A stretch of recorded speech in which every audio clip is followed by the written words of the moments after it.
আপাতত সবকিছুতেই ব্যর্থ আমি, কোনো কিছুতেই সফল হতে পারলাম না। না পারলাম পরিবারের ভালো সন্তান হতে, না পারলাম প্রিয় মানুষের প্রিয়জন হতে। আসলেই আমি সবকিছুতে ব্যর্থ। জানি না কবে সফলতার দেখা পাবো, কিন্তু আমি মানসিকভাবে খুবই ক্লান্ত। আমার চারিদিকে সবকিছু অন্ধকার মনে হয়। আমি বুঝতে পারতেছি না আমার জীবনের সাথে কি হচ্ছে, কেন হচ্ছে। তবে আমি হেরে যাচ্ছি প্রতিনিয়ত। জানি না কবে জিততে পারবো। তবে সত্যি আমি মানসিকভাবে খুবই ক্লান্ত। কেউ আমাকে বুঝতে চায় না আমি কেমন আছি। আসলে আমার কষ্ট একান্তই আমার। আমার দুঃখের সময় কেউ আমার পাশে দাঁড়ালো না। কেউ আমাকে জিজ্ঞেস করলো না আমি কেমন আছি।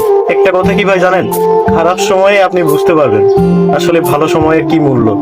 কত সুসময় অপচয় করেছিলাম ভুল মানুষের জন্য।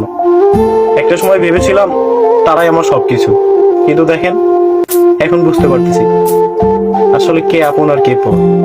আমি সবকিছুতেই ব্যর্থ। কিছু কিছু স্মৃতি আছে ভোলা নাহি যায়, যত ভাবি ভুলে যাব তত বেশি মনে পড়ে যায়। যে আমার ব্যথা দিয়েছে